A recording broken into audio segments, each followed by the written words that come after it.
Muito boa tarde, Dr. Carlos Silva.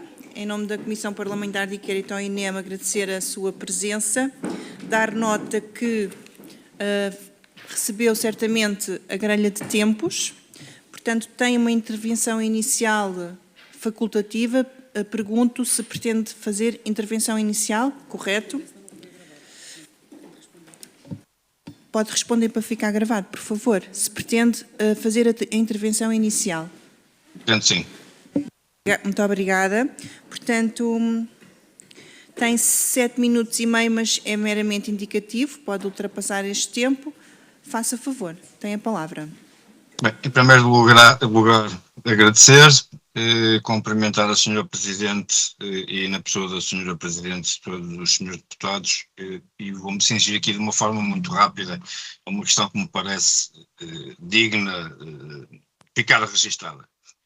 Os serviços médicos de emergência, tal como se vieram a desenvolver, têm início na década de 60 a 70 nos Estados Unidos. Foram lá criados os primeiros paramédicos em face das necessidades que se faziam sentir num determinado distrito pela falta de cuidados médicos, ou seja, era um bocadinho aquilo que era em Portugal na altura. Eram carros funerários a transportar, as pessoas precisavam de ajuda para os hospitais, os bombeiros com muita pouca formação naquela altura, e há dois médicos que se juntam, o Dr. Peter Safar, que foi Prémio Nobel na sequência de ter descoberto como se proceder à ressuscitação, e a doutora Nancy L. Caroline, que é conhecida pela mãe dos paramédicos. E, portanto, de um grupo de pessoas que eram renegadas pela sociedade, naquele tempo em que nos Estados Unidos a questão da cor era um problema, portanto, de um grupo de pessoas pouco letradas, discriminadas pela sociedade, transformou esse grupo de cerca de 20 pessoas num grupo de extrema eficiência, que fizeram com que os serviços médicos de emergência crescessem e que fizeram com que nós, nos dias de hoje, tenhamos pelo mundo serviços médicos de emergência. Relativamente a Portugal, e que é muito importante e digno de registro também, porque às vezes as pessoas esquecem-se um bocado da história e daquilo que está para trás. Portugal tinha um sistema designado na altura por Serviço Nacional de Ambulâncias, que respondia em determinadas áreas do país e na maioria até nas estradas mais movimentadas, que depois passou a ser distribuído, ou melhor, ele foi distribuído por zonas mediante aquilo que era entendido por quem estava na direção deste Serviço Nacional de Ambulâncias da altura. Depois do Serviço Nacional de Ambulâncias é criado o Gabinete de Emergência Médica por despacho do então Primeiro-Ministro Dr. Francisco Sá Carneiro, e posteriormente é criado o Instituto Nacional de Emergência Médica. O Instituto Nacional de Emergência Médica é criado na origem de um protocolo com a NATO. Portanto, nós assumimos na íntegra na altura, e isto há várias documentação, muita dela até nem é pública, e foi descoberta recentemente num site. O falecido Dr. Rocha da Silva foi aos Estados Unidos, avaliou o modelo, estudou o modelo, e quis implementar este modelo em Portugal, naturalmente com a autorização do governo de então. Foram enviados elementos aos Estados Unidos do Instituto Nacional de Emergência Médica para frequentarem o curso técnicas de emergência médica e o curso de instrutor de serviços médicos de emergência, que é uma coisa totalmente diferente daquilo que nós temos nos dias de hoje enquanto formadores da área, para estudarem a filosofia para implementarem este modelo. O modelo que foi implementado em Portugal na altura era o designado curso técnico de ambulância de emergência médica, que era uma cópia à letra daquilo que era na altura o curso de técnico de emergência dos Estados Unidos, o Emergency Medical Technician. Vieram a Portugal eu julgo que 2 vezes elementos dos Estados Unidos, enquanto este protocolo com a NATO decorria para, de certa forma, auditarem e colaborarem com a implementação do sistema em Portugal, e durante quase uma década este modelo funcionou em termos de educação, e nós tínhamos tripulantes de ambulância de emergência médica com um escopo de prática extremamente avançado já para aquela época. Eu até convido os seus deputados e a Sra. Presidente, ou a Sra. Presidente, peço desculpa, os seus deputados, na página do Facebook da Sociedade Portuguesa de Emergência Pré-Hospitalar, tenho uma entrevista do Dr. Rocha da Silva, à RTP de então, a explicar de uma forma faseada como é que o sistema funcionava, como é que não funcionava, e uma ressalva desta entrevista também. Nós na altura tínhamos aliás,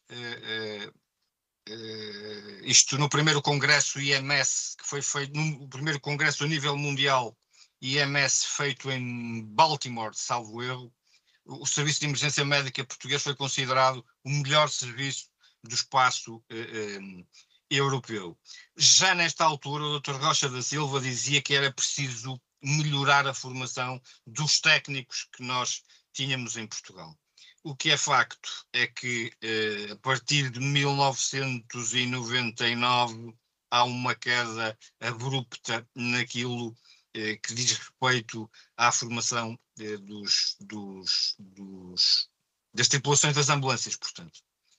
Sabe-se também que nessa altura já era linha de pensamento do Dr. Rocha da Silva que, de certo modo, a academia ou as faculdades de medicina acompanhassem este percurso.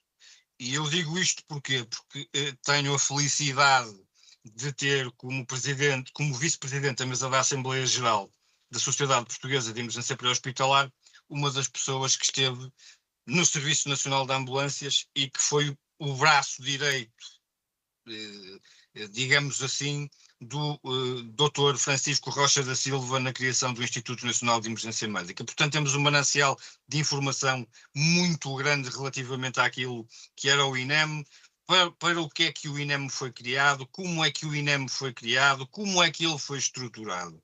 E uma coisa também muito importante que é, e que o Dr. Rocha da Silva diz na própria entrevista, é que o INEM, o Instituto Nacional de Emergência Médica, é criado para ser uma entidade, peço perdão, técnica ou normativa.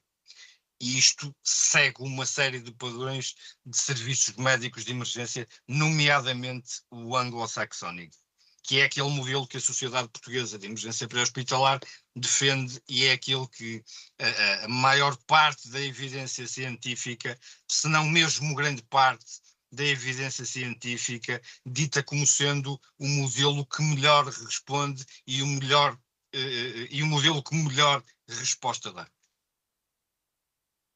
Muito obrigada, Dr. Carlos Silva. No início esqueci-me de referir para ficar em ata que está aqui na qualidade de Presidente da Sociedade Portuguesa de Emergência Pré-Hospitalar. Seja muito bem-vindo. Vou então dar início à ronda dos grupos parlamentares. Terá início o Grupo Parlamentar de Iniciativa Liberal.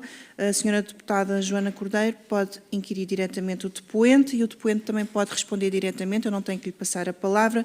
3 minutos, senhora deputada. Obrigada, senhora Presidente. Cumprimento o Dr. Carlos Silva e queria começar por dizer que vou aproveitar esta audição também exatamente para que nos transmita o seu conhecimento sobre todo este modelo e sobre todo o sistema de emergência pré-hospitalar. E começo por lhe perguntar como é que avalia a atual articulação entre as diferentes entidades do sistema de emergência médica pré-hospitalar em Portugal. Senhora Deputada, se me permite fazer-lhe uma pergunta. A senhora Deputada pretende que eu faça essa avaliação com um modelo anglo-saxónico ou na generalidade? É porque, repare, senhora Presidente, permite-me... Faça favor, pode continuar. Nós, para falarmos de serviços médicos de emergência, em primeiro lugar temos que saber daquilo que estamos a falar. Nós ouvimos falar muitas vezes de emergência médica pré-hospitalar, de socorro. Portugal sofre uma crise de identidade muito grande, criada em torno destas questões. Nós temos que ser mais preciosistas e temos que definir. Portugal carece urgentemente de uma definição daquilo que é a forma como o que se chama às coisas. Isto só para lhe dar só para dar uma ideia muito rápida também. O Instituto Nacional de Emergência Médica, pela mão do Dr. Rocha da Silva, desenvolve o Sistema Integrado de Emergência Médica para dar suporte ao Serviço Médico de Emergência. E isto está escrito numa revista do Instituto Nacional de Emergência Médica que deverá ter cerca de 30 anos. Isto não foi alterado. Quando me coloca essa pergunta, a pergunta é, comparativamente com o modelo anglo-saxónico ou na generalidade?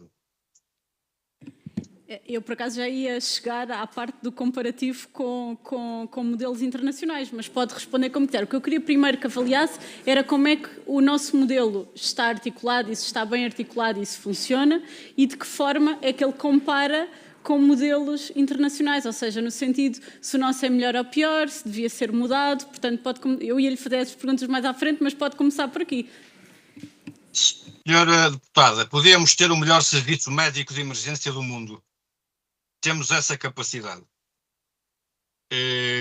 Nós não temos um serviço médico de emergência. Nós temos um serviço de socorro de má qualidade. Esta é uma realidade. Custa-me muito dizê-lo, mas tenho que o dizer. E temos um serviço médico de má qualidade em diversas vertentes. Temos um modelo de formação que não evoluiu para um modelo de educação, ou seja, ele regrediu. Nós já tivemos um modelo de educação com instrutores, monitores certificados, com programas de educação certificados, nomeadamente aquele que eu lhe acabei há pouco de referir, e que a partir de uma determinada altura, por interesses, eu não diria interesses, mas por caminhos que foram seguidos, acabaram por desvirtuar o sistema. Eu, simultaneamente, à presidência da sociedade, integro outros grupos norte-americanos e tenho falado, e temos falado diversas vezes do sistema de Portugal, a forma, naquilo em que ele se transformou, e a conclusão que eu chego é que nós temos mesmo um sistema muito mau a funcionar e que não dá resposta às pessoas. Isto é aquilo que é evidente, não carece de prova.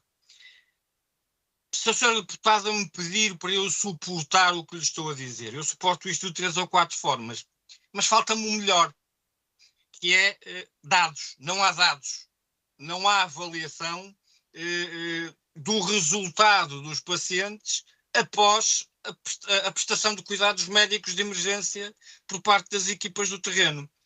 E, portanto, está a única métrica validada cientificamente para nós podermos aferir um sistema é o resultado dos pacientes. Não é o que se gasta, o que não se gasta, o que custa, o que não custa, a ambulância. É o resultado dos pacientes na sequência dos prestadores de cuidados médicos de emergência que temos. Neste momento, o que é que Portugal tem em termos de prestadores de cuidados médicos de emergência? E vamos fazer a comparação com o anglo-saxónico norte-americano. Os Estados Unidos têm padrões nacionais de educação. E então o que é que tem? Tem o IMR, que é aquele que nós designamos por socorrista, tem o Emergency Medical Technician, o Advanced Emergency Medical Technician e o Paramedic, e depois tem mais uma série de padrões com paramédicos de especialidade. Nós temos a tripular ambulâncias, o designado TAT, que em termos de carga horária podemos equiparar com o IMR, que nos Estados Unidos não tripula ambulâncias, ok? Não tripula. E aquilo que temos depois equiparado, peço só desculpa, deixe-me só desligar aqui. O que temos depois equiparado em termos de carga horária é o tripulante da ambulância de socorro e morreu aqui, não temos mais equiparação nenhuma em termos de carga horária. Em termos de carga horária, acrescento que há estados, para além desse padrão nacional, com a mesma carga horária que nós temos em termos teóricos de sala de aulas, com a mesma carga horária que nós temos o TAS, tem mais habilidades, portanto tem um escopo de prática mais avançado do que os nossos TS em Portugal. E eu penso que isto que lhe dá, de uma forma básica, que lhe dá resposta à questão que me colocou.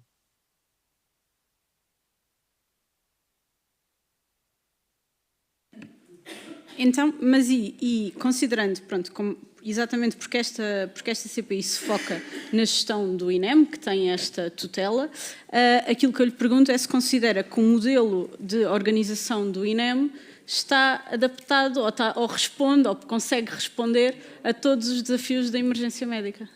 Sr. Deputada, respondo-lhe de uma forma muito simples. O Dr. Rocha da Silva, fundador do Instituto Nacional de Emergência Médica, fez uma série de viagens aos Estados Unidos para aprender com os Estados Unidos, para perceber como o modelo funciona, para o poder implementar cá. Nós, por exemplo, em Portugal, não temos nenhum curso para gestores do Serviço Médico de Emergência. Portanto, o que é que acontece? Há uma mistura muito grande daquilo que é desde que a ocorrência se dá até que o paciente entra na unidade hospitalar. Isto é parte do serviço médico de emergência. Depois temos a questão do transporte interhospitalar, mas isso é uma outra questão. Nós não temos pessoas em Portugal especializadas na gestão do serviço médico de emergência. A partir do momento que não temos, os eventos adversos ocorrem. Isso liga-nos um bocadinho há pouco com a audição do Dr. Paulo Passo, da ANTEM, que focou muito esta questão da formação. Portanto, este problema da formação e a formação das pessoas que prestam socorro é, portanto, um problema muito importante e que não tem sido endereçado ao longo dos anos, é isto? Queiram Vossas Excelências saber, e podem ter a certeza disto, podem tentar fazer o que tentarem. Enquanto não aumentarem o escopo de educação e treino dos provedores de cuidados médicos de emergência, o sistema nunca vai avançar. Conforme eu disse há pouco, faço parte de alguns grupos de trabalho, tem alguns países até envolvidos, e debatem-se todos com o mesmo problema. E os Estados Unidos têm, o modelo anglo-saxónico tem uma série de manuais, e há uma série de documentação onde documenta tudo isto. A minha grande pergunta, e que já me perguntei a mim mesmo por diversas vezes, é porque é que nós começamos com um determinado modelo, saltamos para um modelo de invenção, porque foi aquilo que se fez, e quando o sistema começa a ruir, não voltamos atrás ver o que estava bem feito e retomamos. Portanto, há aqui alguma coisa que não está bem e que eu espero que esta Comissão Parlamentar de Inquérito, que eu também subscrevi publicamente na altura e a sociedade também subscreveu na altura, nos dê uma solução para aquilo que são as necessidades de todos nós, porque eu estou sujeito a fazer um infarto, os senhores deputados, todos nós estamos sujeitos a uma condição clínica grave e não temos um prestador de cuidados médicos de emergência em tempo com as qualificações desejáveis e recomendáveis para nos prestar os cuidados médicos de emergência. E, além das pessoas, também há um problema relativamente aos próprios meios físicos, das ambulâncias, dos helicópteros, dos meios aéreos. Portanto, aquilo que eu lhe pergunto é se em Portugal existem padrões mínimos de qualidade técnica e operacional que não estejam a ser cumpridos, ou seja, se falta aqui face àquilo que existe noutros países. Senhora deputada, existe uma norma que é a norma 1789, uma norma europeia, e que Portugal não a cumpre na totalidade. E enviesou essa mesma norma. Eu dou-lhe um exemplo muito rápido. As ambulâncias dos bombeiros designam-se ambulância de socorro, quando na realidade elas são ambulâncias de emergência médica pela norma europeia. As cores das nossas próprias ambulâncias não estão de acordo com a norma europeia. A montagem das nossas ambulâncias em determinadas situações não estão de acordo com a norma europeia. As nomenclaturas dos nossos profissionais não estão de acordo com as diretrizes europeias e com algumas recomendações da Organização Mundial de Saúde.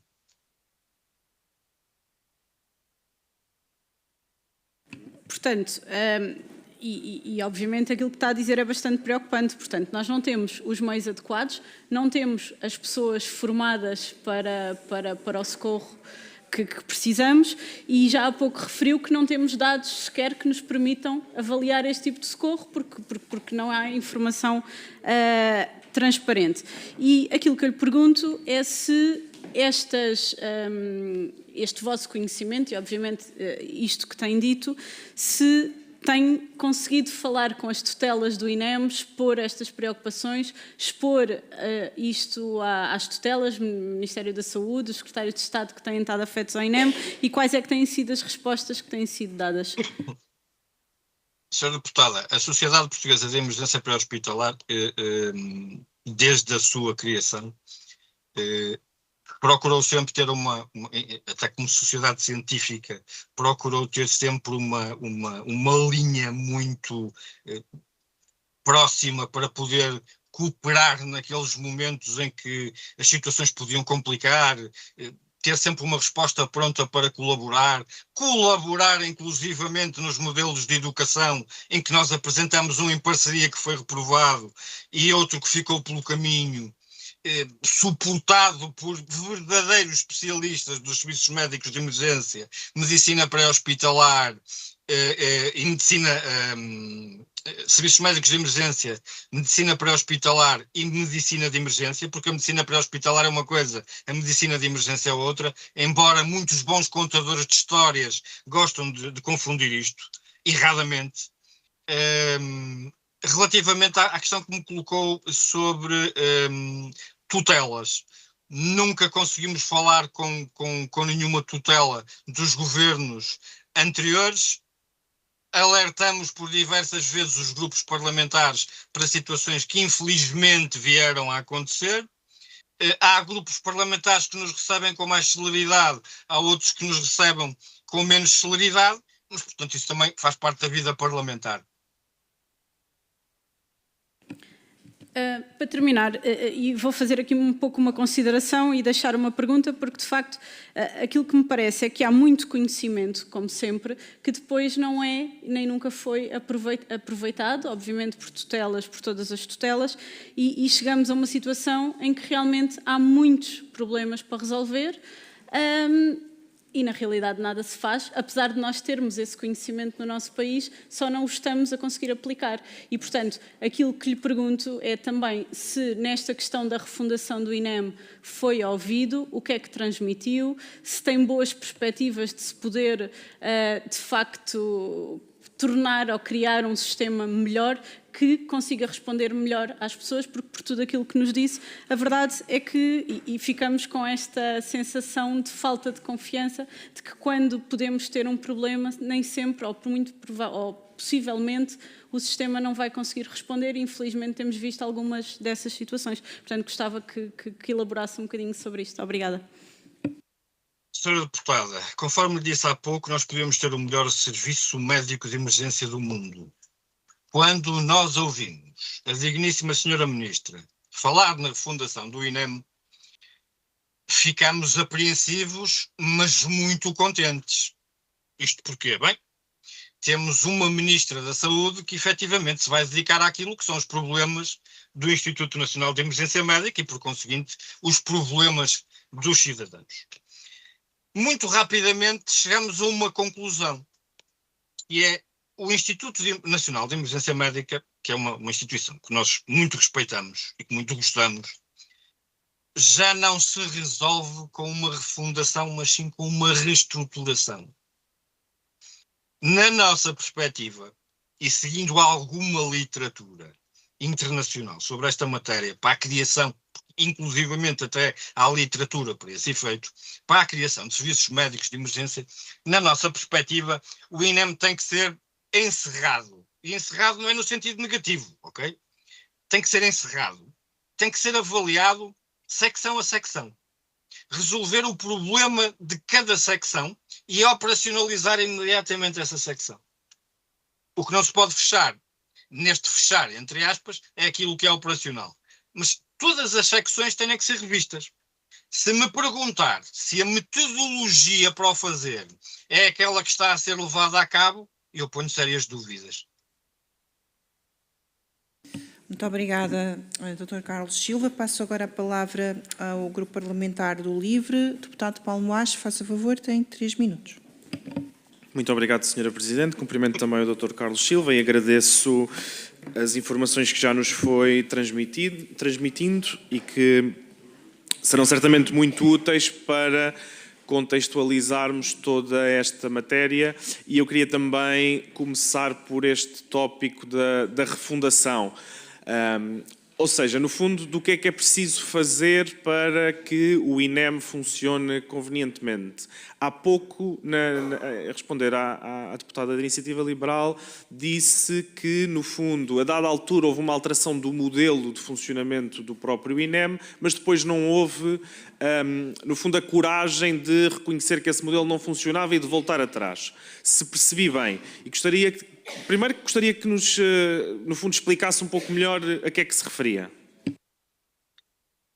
O INEM foi criado para ser uma entidade técnica ou normativa, ok? Vossas Excelências, se verificarem os primeiros estatutos do INEM, está uma coisa fantástica. Quem os desenhou-os há 60 anos. Eu posso dizer que a entidade homóloga do modelo anglo-saxónico funciona ainda muito com base daquilo que foram os primeiros estatutos do INEM. O INEM cresceu demasiadamente rápido para os alicerces que tinha. Portanto, ficou com muito peso, não aguentou. Foi isto que aconteceu ao Instituto. Portanto, assumo, ou melhor, pergunto-lhe se relativamente às conclusões da CTI, qual a sua visão sobre as mesmas, se no fundo também concorda um pouco com esta, enfim, com esta visão que já tem sido defendida por várias pessoas, no sentido de que o INEM, ou que se deveriam separar as funções operacionais dessas funções técnico-normativas de regulação, etc. E aproveito também, já agora, para questionar sobre como, porque também falou muito sobre formação, nomeadamente dos recursos humanos, também como é que avalia a informação também que foi divulgada hoje, no fundo, de que o INEM estaria a externalizar pelo menos uma parte da formação para outras entidades, para entidades privadas. Não consegue ouvir? Eu pedi-lhe que me colocasse as perguntas novamente, porque houve um corte, por favor. Peço desculpa. Portanto, não fui eu que peço desculpa. Eu perguntava, no fundo, sobre a sua visão do INEM, se concorda com a separação da parte operacional com a parte regulatória formativa, como é que vê as conclusões da Comissão Técnica Independente.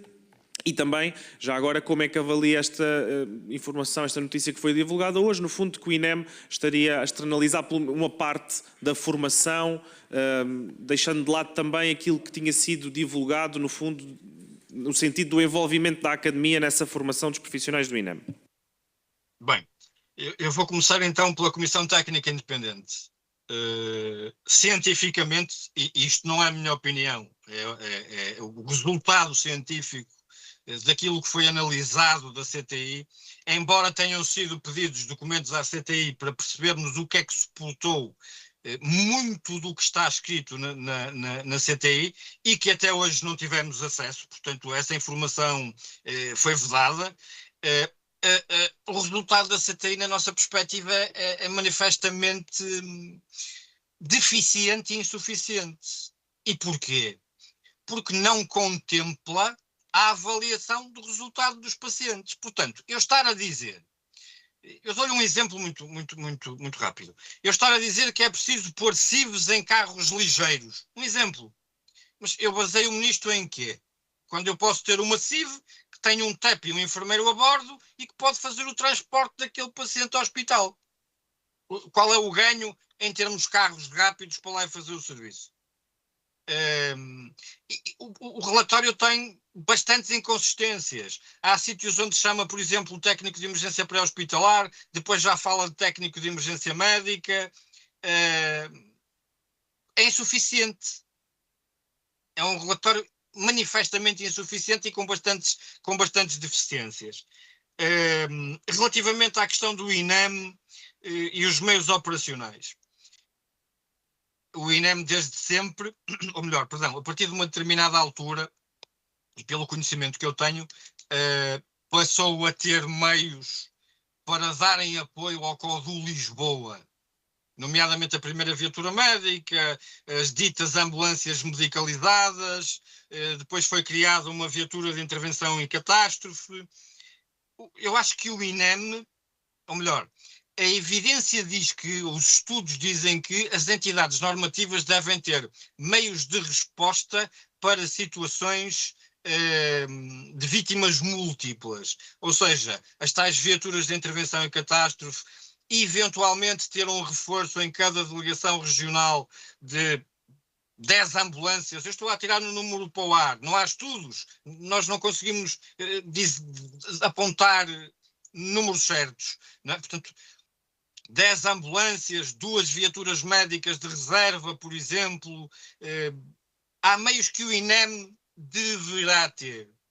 Se me perguntar se este manancial científico, este manancial de meios no INEM, se tem validade científica, nós podemos correr o mundo todo que nenhuma entidade técnica ou normativa é ela própria prestadora de cuidados médicos de emergência da forma como Portugal tem. Daí que eu ouvi a audiência há bocado do Dr. Paulo Passo, e quando ele fala da transformação de 2004 para a frente, dá-se este problema. Mais uma vez o INEM não tinha estrutura, suportou este peso todo até onde suportou, não pode suportar mais, ruiu. Eu acho que me falta responder uma pergunta. Exatamente, sim. Sobre a questão da formação.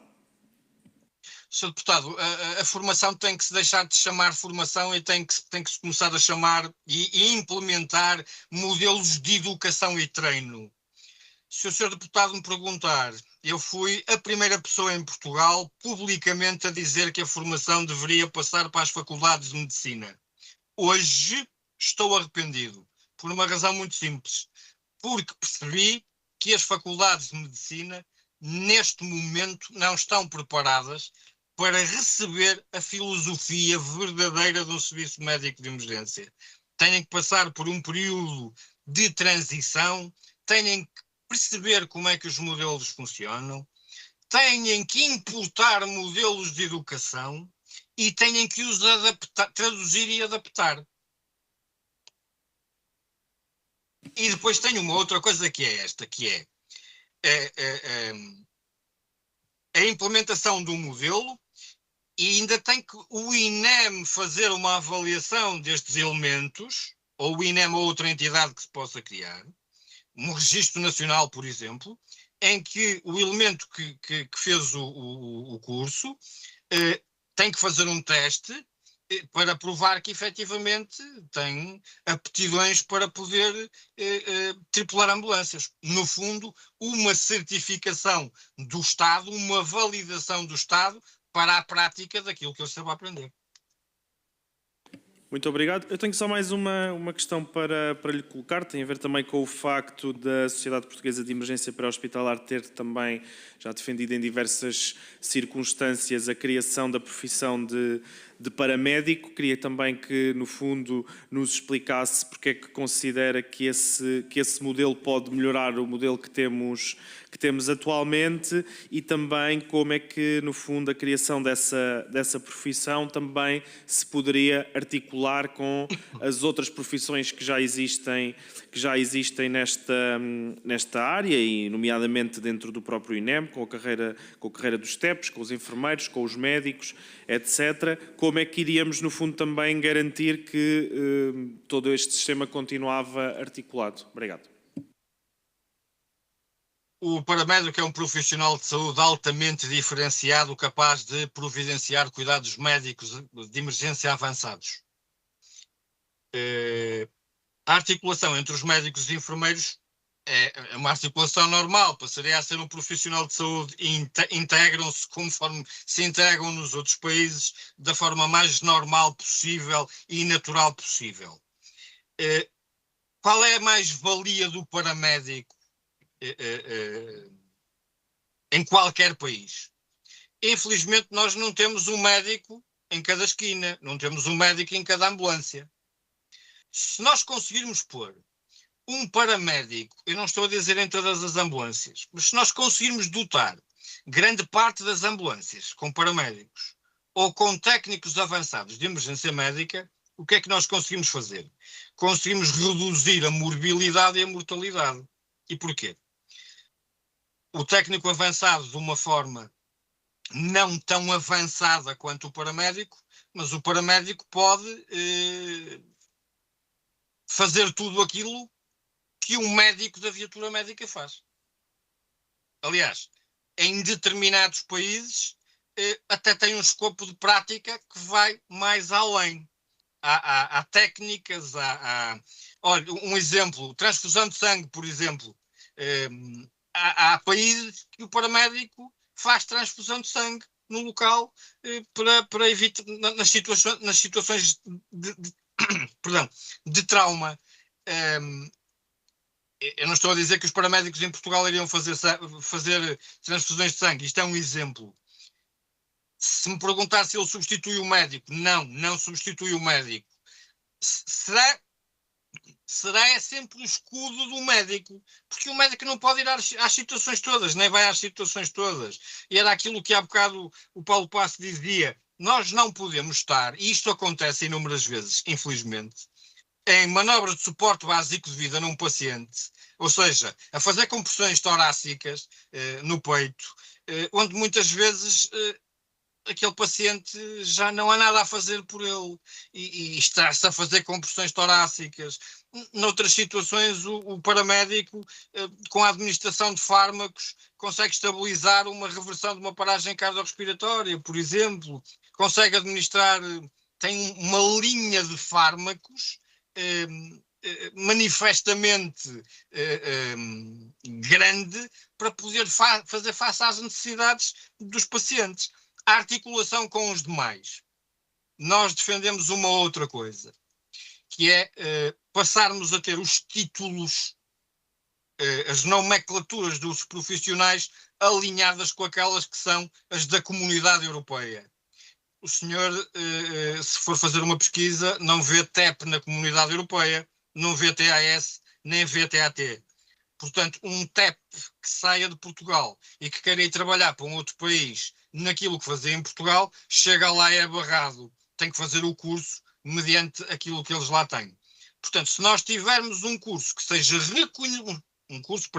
programas de educação reconhecidos, alinhados nesta nomenclatura, o título profissional vai facilitar muito mais a vida das pessoas.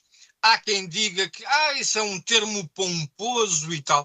Não é termo pomposo nenhum. Aliás, Portugal tem uma outra dificuldade, que é paramédicos ou técnicos de fora que se queiram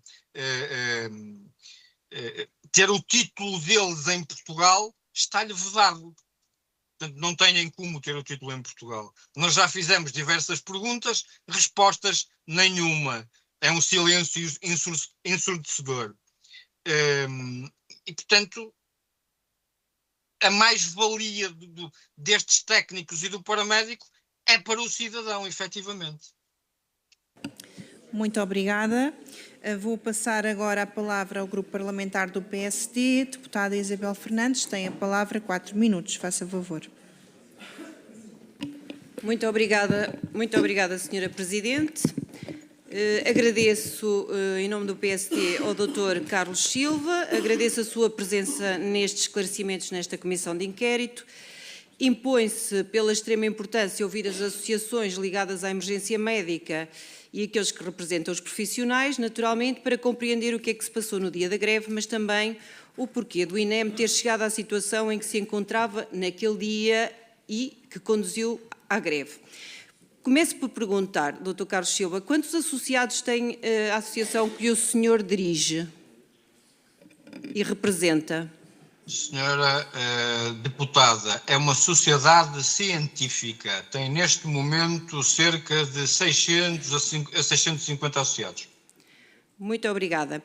Então, também gostava de referir uma declaração que o Dr. Carlos Silva fez e onde proferiu que Portugal tem um socorro de má qualidade e precisa de um serviço médico de emergência eficaz.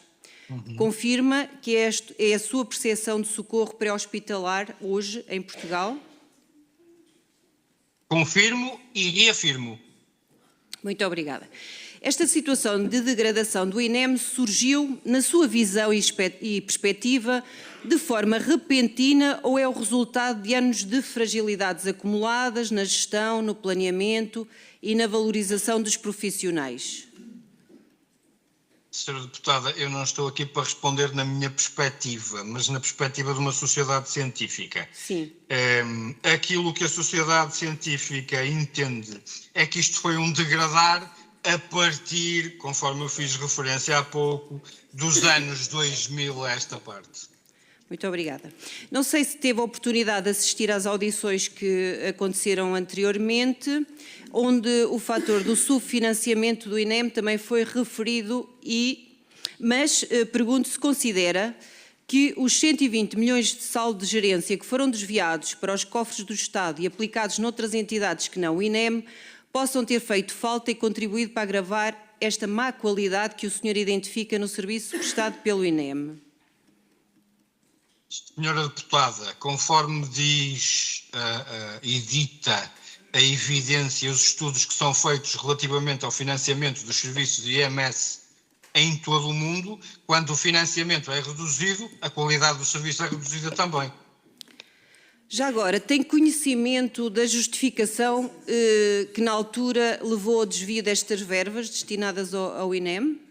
Não é assunto da sociedade científica, Sr. Deputado. Muito bem, mas na altura o senhor pronunciou-se também sobre isto, porque foi público que esta verba desviada seria para o combate ao Covid-19, mas aparentemente a área de emergência não foi salvaguardada durante a pandemia, pelo menos da forma que deveria ter sido. O INEM cortou no fornecimento de materiais de proteção individual, substituiu impermeáveis por outros equipamentos em rede, recomendou que as fardas fossem lavadas em casa a 90 graus. Não acha, e na altura pronunciou-se também sobre isso, que os 120 milhões de euros deviam ter servido no mínimo para garantir esta condição básica de proteger os trabalhadores do INEM durante a pandemia? Senhora Deputada, se tivéssemos um gestor, um diretor, o presidente do INEM, no caso em concreto, dotado de conhecimentos do funcionamento de um serviço médico de emergência, eu estou em crer que essas verbas seriam alocadas onde fariam mais falta. Muito obrigada. Considera, então, que, perante estas duas últimas perguntas, poderá ter havido negligência orçamental por parte da tutela e também má gestão por parte do INEM? Senhora Deputada, não compete à sociedade científica manifestar-se sobre essa matéria. Muito obrigada. Apesar de que foram públicas algumas declarações do Dr. Carlos Silva em relação a esse aspecto, mas mas entendemos. Se forem públicas, eu assumo-as. Muito bem. Dr. Carlos Silva, chegou recentemente ao Parlamento um relatório oficial, que o senhor também conhece, a Auditoria ao INEM, que respeita ao período 2021-2024 e que identifica a redução de técnicos de emergência, a ausência de planeamento estratégico, milhares de dias de inoperacionalidade de ambulâncias, sistemas obsoletos, falhas graves na gestão de recursos humanos. Também já falámos aqui, já teve a oportunidade de falar sobre alguns desses aspectos. Eu pergunto se reconhece neste relatório o retrato fiel do estado do INEM a que o INEM chegou nos últimos anos. Permite-me uma pergunta, Sra. Deputada? Sim. Qual é o relatório que a Sra. Deputada se está a referir? É que nós pedimos uma série de relatórios à IGAS, que até hoje ainda não nos chegaram. Até houve a intervenção da CADA para esses relatórios, mas que até hoje não nos chegaram. Eu não sei que relatório é que a Sra. Deputada se está a referir. Eu estou a falar do relatório da Auditoria de Funcionamento do Instituto Nacional de Emergência Médica, que foi pedido pelo Governo, pela Sra. Ministra, em 2024 e que recentemente foi publicado. Eventualmente será dos relatórios que foram pedidos à Inspeção-Geral das Atividades em Saúde e que não foram enviados. Muito obrigada. De qualquer maneira, o relatório também vem confirmar alguns dos temas que já foram aqui abordados, que inclusive a falta de carreiras estruturadas e planeamento de recursos humanos. Eu pergunto se concorda que esta ausência de visão estratégica contribuiu diretamente para a insatisfação dos profissionais que levaram à greve e que, por sua vez, levaram esta Comissão Parlamentar de Inquérito. Senhora Deputada, relativamente à questão da greve dos profissionais, enquanto sociedade científica, não me pronuncio. Relativamente à criação desta CPI, tenho a certeza, temos a certeza, e é das melhores coisas que podia ter acontecido a fim de haver o cabal esclarecimento daquilo que está certo e daquilo que está errado e daquilo que pode ser melhorado.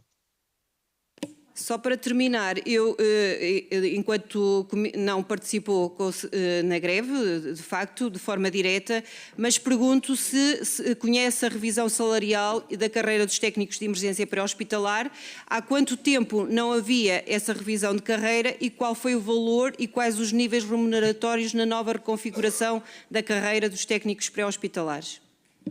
Senhora Deputada, uma vez mais é uma matéria do Foro de Associações Profissionais e de Sindicatos ao qual a sociedade não se debruça. Em compensação com essa questão que a senhora Deputada me colocou, preocupa-nos muito mais a falta de formação nos bombeiros, por exemplo. Muito obrigada. Termino. Obrigada. Muito obrigada, Sra. Deputada. Muito obrigada, Sr. Carlos Silva. Dar nota de que, numa comissão parlamentar de inquérito, os depoentes são obrigados a responder. Podem responder, não sei, mas são obrigados a responder às questões que os deputados colocam. Vou então passar a palavra ao grupo parlamentar do Partido Chega. Vão distribuir o tempo. Pedro Frazão e Cláudia Estevão podem inquirir diretamente. Muito obrigada. Muito obrigado, Sra. Presidente, Srs. Deputados, Sr. Carlos Silva. Vou tentar fazer perguntas bastante objetivas e gostava que respondesse o mais sucintamente e pragmaticamente possível, por favor. Confirma que o INEM, no seu estado atual e desde 2019, presta um serviço insuficiente e mesmo prejudicial à segurança da saúde dos portugueses? Confirmo. Confirma que as falhas registadas, nomeadamente na greve e em casos recentes como os da semana passada, das 3 mortes em menos de 48 horas, não são casos isolados, mas resultam de problemas estruturais que foram acumulados ao longo de várias décadas? Não posso confirmar a questão das mortes, esses relatórios nós também os pedimos, até hoje não tivemos acesso a eles, mas naturalmente que se há atrasos, há uma maior probabilidade para que o desfecho do paciente seja negativo. Não, Sr. Carlos Silva, eu perguntei se confirmava que não eram casos isolados, mas que existem casos destes ao longo de várias décadas que resultam de problemas estruturais. É isso? Sim. Muito obrigado. Peço desculpa. Confirma que os tempos de resposta do INEM têm sido, em múltiplas situações e relatados em muitos relatórios, que estes tempos de resposta são incompatíveis com os padrões mínimos científicos da emergência médica, nomeadamente aqueles que são preconizados pela vossa sociedade científica? Manifestamente.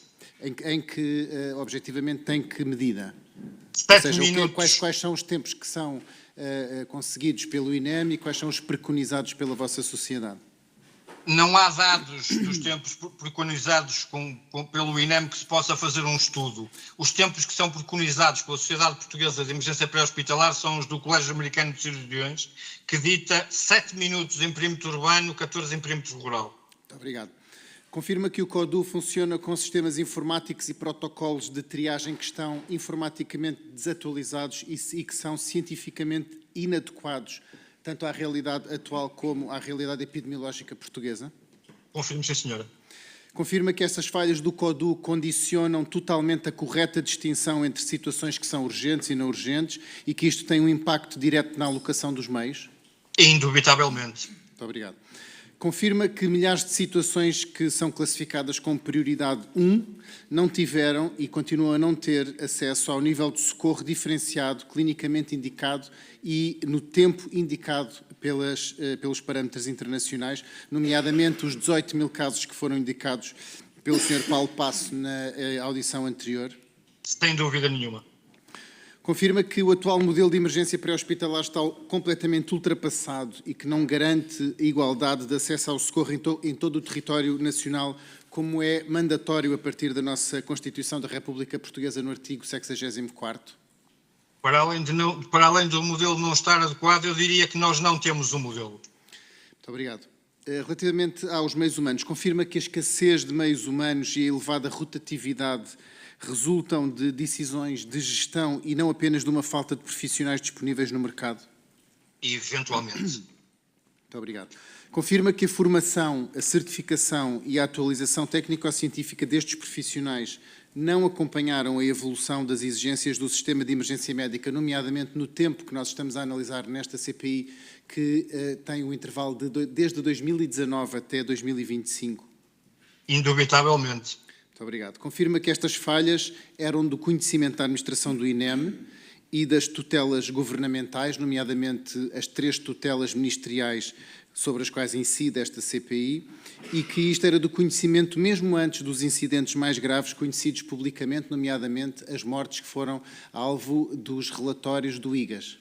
Indubitavelmente. Muito obrigado. Senhora deputada Cláudia Estevão, faça favor. Muito boa tarde, Dr. Carlos Silva. Está-me a ouvir? Faz favor, faz favor.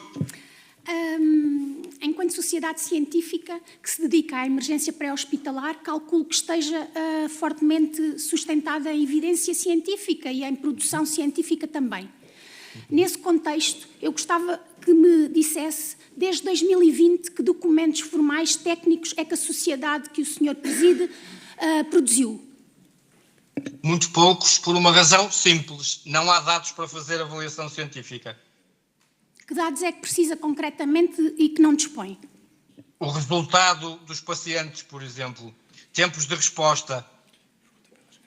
Como é que o paciente foi encontrado? Quais foram os cuidados que foram instituídos? A 10 dias, qual foi a melhoria do resultado? A 20 dias, qual foi a melhoria do resultado? A 30 dias, qual foi a melhoria? Se piorou, se não piorou? Se houve óbito, se não houve óbito? Dr. Carlos, mas para produzir guidelines, recomendações, pareceres, normas clínicas, não precisa desses dados, certo? Certo. Guidelines, orientações, nós emitimos e basta ir ver à nossa página de Facebook, por exemplo. Dr. Carlos, eu fui à vossa página e não as consegui identificar. Se me conseguir apontar concretamente... No Facebook tem diversas. Aliás, a alteração dos planos duros em trauma em Portugal foi feita com base na pressão que a Sociedade Portuguesa de Emergência Pré-Hospitalar fez. Essa produção científica está publicada em alguma revista científica? Está em diversas revistas científicas, nomeadamente internacionais. Consegue-me dizer quais, por favor? Posso-lhes enviar, não tenho qualquer problema. Agora não consegue identificar nenhuma das revistas? De momento, não. Não. O que eu lhe posso dizer, por exemplo, é que a Sociedade Portuguesa de Emergência Pré-Hospitalar, em colaboração, produz um jornal internacional para a medicina dos Estados Unidos. Onde é que eu o consigo encontrar, por favor? www.ijop.com, julgo eu. Como é que se chama o jornal? International Journal of Paramedicine. Ok. Essa produção científica que diz ter feito, a quem é que remeteu, a que entidades é que remeteu oficialmente essa produção? Olha, nós remetemos alguma informação na altura dos modelos das alterações do trauma. Como não obtivemos qualquer resposta da parte do INEM, deixámos pura e simplesmente de as remeter. E passámos a publicar estudos científicos, artigos científicos na página do Facebook. Se depois, então, puder também enviar esses estudos científicos e essa produção científica que diz ter feito, por favor, enviar aqui a esta comissão, nós agradecíamos. Muito bem. Muito obrigada. Nada. Muito obrigada, Sra. Deputada Cláudia Estevão. Vou então passar a palavra ao Grupo Parlamentar do Partido Socialista. Deputada Sofia Andrade, faça favor, 4 minutos também. Muito obrigada, Sra. Presidente. Cumprimento as senhoras e os senhores deputados e cumprimento o Dr. Carlos Silva, Presidente da Sociedade Portuguesa de Emergência Pré-Hospitalar, agradecendo naturalmente a sua presença nesta Comissão Parlamentar de Inquérito e, obviamente, agradecendo também as informações que nos tem transmitido. Quero começar por dizer, desde logo, que o Partido Socialista, ao longo de todo o seu período de governação, nunca foi indiferente, nunca negou que o INEM enfrentava dificuldades e dificuldades que precisavam de ser melhoradas a cada momento.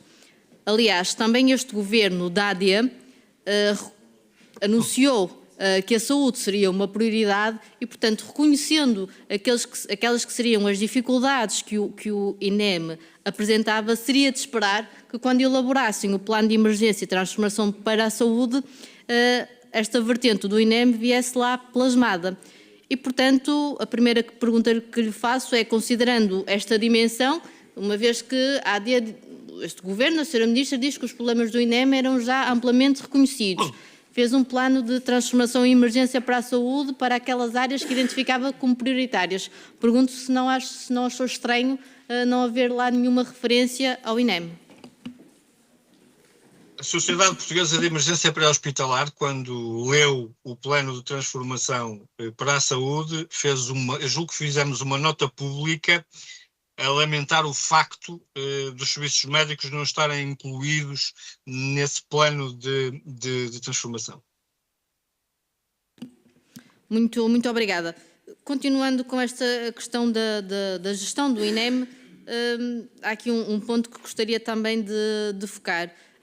Sobre a gestão da atual Ministra, a Sra. Ministra Ana Paula Martins, e num período muito curto de tempo, o INEM já teve, enfim, vários presidentes. O Dr. Luís Meira, o Vítor Almeida, o quase presidente, que nunca chegou a ser, Sérgio Dias Janeiro e agora Luís Mendes Cabral.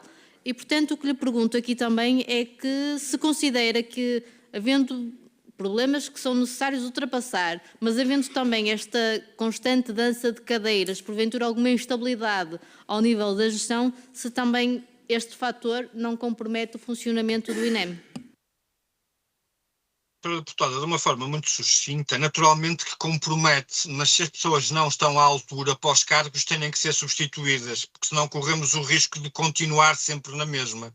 O grande problema aqui, voltamos outra vez à questão que eu há bocado tinha falado, que é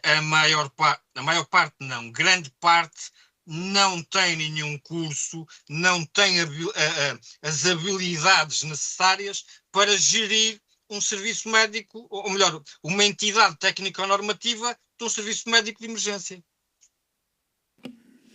Muito obrigado. Aliás, esta questão da formação que me falava, eu acho que até posso fazer aqui uma ligação com este tema. Eu, quando lhe falei desta constante mudança de presidentes, foi no sentido de que, enfim, algumas medidas que pudessem estar a ser pensadas, vinha o novo presidente e as medidas, enfim, ficariam sem efeito. E, nomeadamente, no que diz respeito à formação, nós tivemos, há não muito pouco tempo, a senhora Ministra a assumir com o Sr. Presidente do INEM à data, Sérgio Dias Janeiro, que a formação iria passar também pelas escolas de ensino superior, e o que vemos hoje com o novo Presidente do INEM é que, enfim, ele vem desmentir aquilo que a Sra. Ministra diz e que, afinal, esta formação já não passará para o ensino superior. E, portanto, quando eu lhe perguntava desta questão da instabilidade, queria fazer aqui também esta ligação para a área da formação, porque parece que andamos a ter aqui avanços e recuos e que também dificultam aquele que é o trabalho que queremos para melhorar os serviços de resposta do INEM. Sem confundir aquilo que eu disse há pouco relativamente às faculdades de medicina, em que as faculdades de medicina não estão preparadas com a doutrina dos serviços médicos de emergência, a Sociedade Portuguesa de Emergência Pré-Hospitalar continua a defender que o modelo de educação e treino deve ser ministrado em ensino superior. Quanto a isso, não haja a menor dúvida, por todos os motivos e mais alguns. Agora, este anda e não anda, quer dizer, a Sra. Ministra comprometeu-se, determinou, realizou-se um primeiro curso nas escolas médicas, no nosso entender uma coisa muito confusa, muito baralhada, mas pronto, também foi o primeiro. Há arestas que têm que ser limadas naturalmente, nada funciona na perfeição à primeira e muitas vezes à segunda. Agora, é preciso, e aí lá está, vocês é que têm, a Assembleia da República é que tem o poder para isso, é perguntar à Sra. Ministra e ao Sr. Presidente do INEM, afinal, o que é que vai sair daqui? Muito obrigada. Passando agora para a questão do modelo de triagem, que também já aqui nos foi dito. Recentemente, em janeiro de 2026, foi apresentada aqui uma alteração que iria ser implementada, que enfim foi apresentada mesmo como uma alteração ao modelo de triagem. E eu pergunto-lhe duas coisas. Primeiro, se conhece esta alteração que foi implementada e se acha que vem trazer algum tipo de ganho à resposta dos serviços, e pergunto também, por outro lado, se esta alteração a ser feita agora, no mês de janeiro, onde estamos num pico de gripe, se considera que foi a melhor altura, a altura mais adequada para fazer aqui qualquer tipo de experimentalismo de um modelo diferente. Sr. Deputado, em resposta à sua questão, eu vou voltar outra vez o INEM precisa de ser reestruturado de base e dessa base tem que por secções, porque senão estamos a colocar torniquetes e torniquetes e torniquetes sem estarmos a administrar sangue. O que é que vai acontecer? A pessoa vai acabar por falecer, não é? E o INEM está um bocado neste estado. Medidas paliativas. Quando falamos em mudam o sistema, nós não mudamos sistema de triagem nenhum. Foram introduzidas algumas alterações, o resto mantém-se lá. O sistema tem que ser substituído na íntegra por um sistema capaz de responder, um sistema capaz de ajudar os operadores de despacho, as equipas que estão no CODU e, em primeiro lugar, vai acabar por ajudar o cidadão, naturalmente. Muito obrigada. Para além desta questão que já foi aqui falada, da necessidade ou não de refundar o INEM ou de reestruturar, tem sido também anunciado que o Governo está a trabalhar numa nova lei orgânica para o INEM. O que eu lhe pergunto é se também aqui foram contactados pela tutela, pela Sra. Ministra, pelo Sr. Presidente do INEM, se tiveram alguma reunião, se puderam dar aqueles que são os vossos contributos, daquele que são os estudos que fazem. Portanto, se houve aqui alguma interação em que pudessem contribuir também para esta nova lei orgânica que estará a ser trabalhada. Muito obrigada. Não fomos consultados, nem nos foi pedido nada. E fazer aqui uma pequena nota. A senhora deputada faz referência aos estudos que nós fazemos. Conforme eu disse à outra senhora deputada, em Portugal é muito difícil fazer estudos científicos, seja daquilo que for relacionado com esta área. O que é que nós temos? Temos muito acesso a estudos científicos, muitas vezes na primeira mão, de outros países, sejam eles europeus ou do modelo anglo-saxónico, e há alguns que se enquadram na perfeição naquilo que é o nosso sistema, o nosso modelo, digamos, é um sistema, eu disse chamar-lhe um sistema, e que se enquadram na perfeição na melhoria deste sistema. Muito obrigada, Dr. Carlos Silva. Vamos então dar início à segunda ronda. Novamente. O quê? Não há? Ninguém se inscreve para a segunda ronda? Não? Estão todos esclarecidos? Ainda bem. Dr. Carlos Silva. Sr. Presidente, não sei se quer acrescentar alguma coisa, dar só a nota, não sei se percebeu ou não, que não temos inscritos para a segunda ronda, que significa que todos os senhores deputados ficaram esclarecidos. Se quiser acrescentar mais alguma... Sim, senhora, faça favor. A senhora Presidente há pouco disse-me que as perguntas eram para responder, e a questão que eu coloco é, ficou alguma pergunta que eu não tenha respondido? Eu não tenho aqui indicação de que nenhum deputado tenha...